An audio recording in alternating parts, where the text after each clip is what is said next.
Hi friends, Krista here. Thank you so much for stopping by Books and Jams. Today I'm coming to you with my Historathon 2.5 TBR.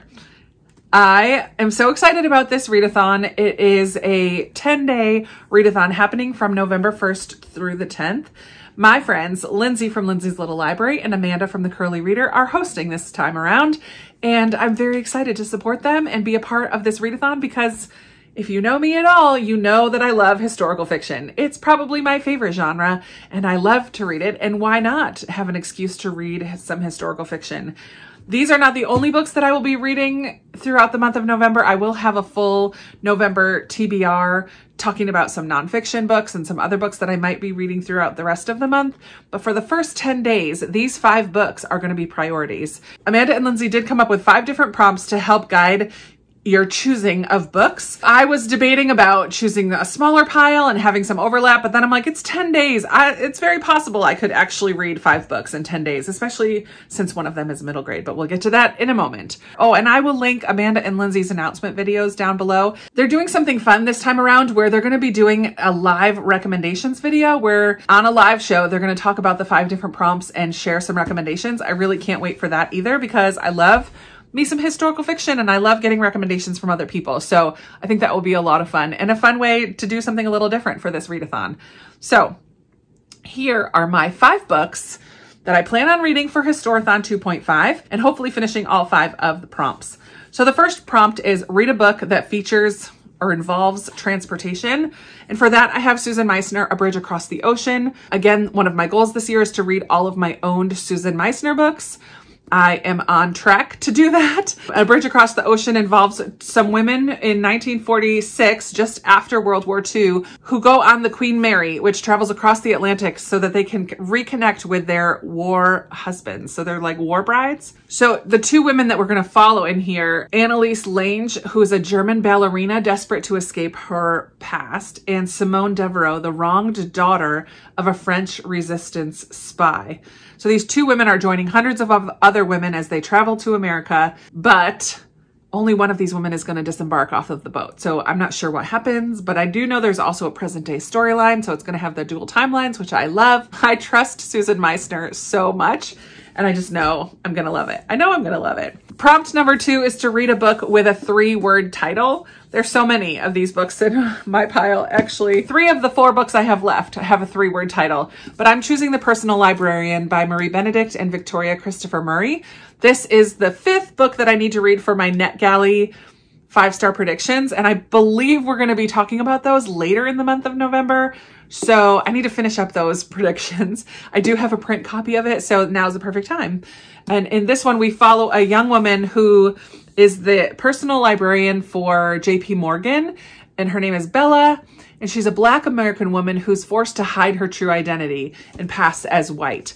So I love that she's a librarian. I love that we're kind of getting that historical element of it, but also about this Black woman who's passing as white. I feel like that's an interesting and important storyline for me to learn more about. So yeah, I'm really excited for this, and I'm hopeful that it's going to be 5 stars. I did put it on my 5-star predictions, so we'll see. We'll see what I think about that one. Prompt number 3 is to read a book that you feel like you're the last person to read. And every time I talk about this book, Water for Elephants by Sarah Gruen, I get comments from so many of you saying, what?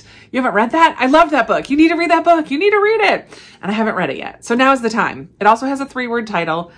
And so I am just really excited about this. I know so many of you absolutely love this, and I know you've said that it's relatively a quick read, like it's going to be a very captivating story.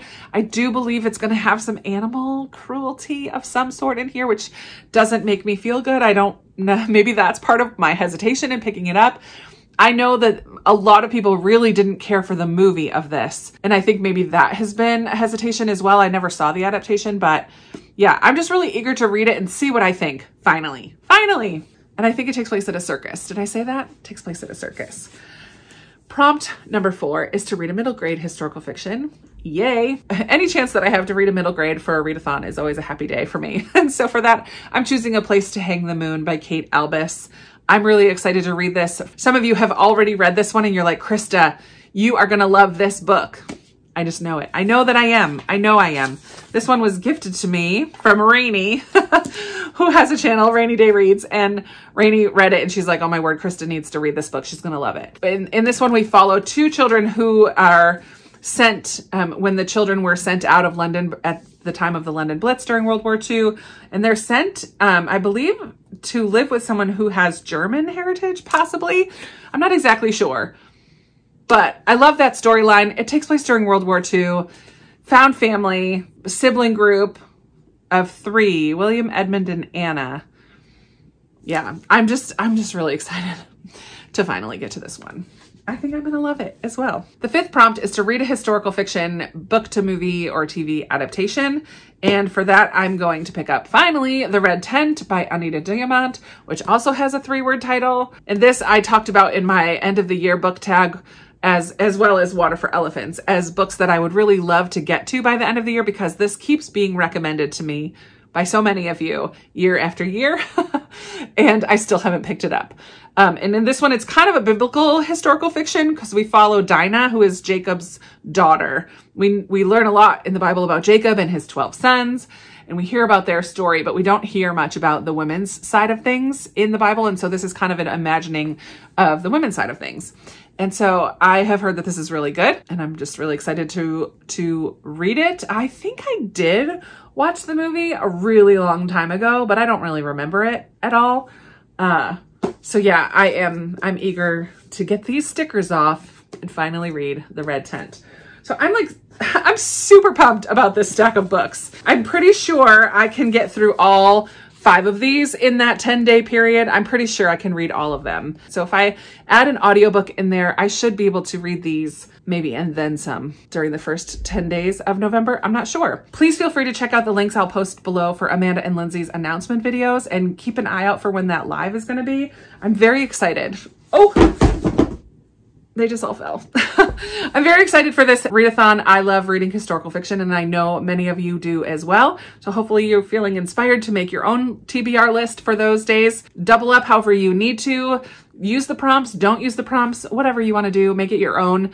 But I'm really excited for some historical fiction focus reading at the beginning of November. That is it for today. I would love to chat with you in the comments if you're going to be participating, if you have read any of these books. What are you going to read for the readathon? Let me know, and let's chat about it down below. You guys know I love talking with you down there.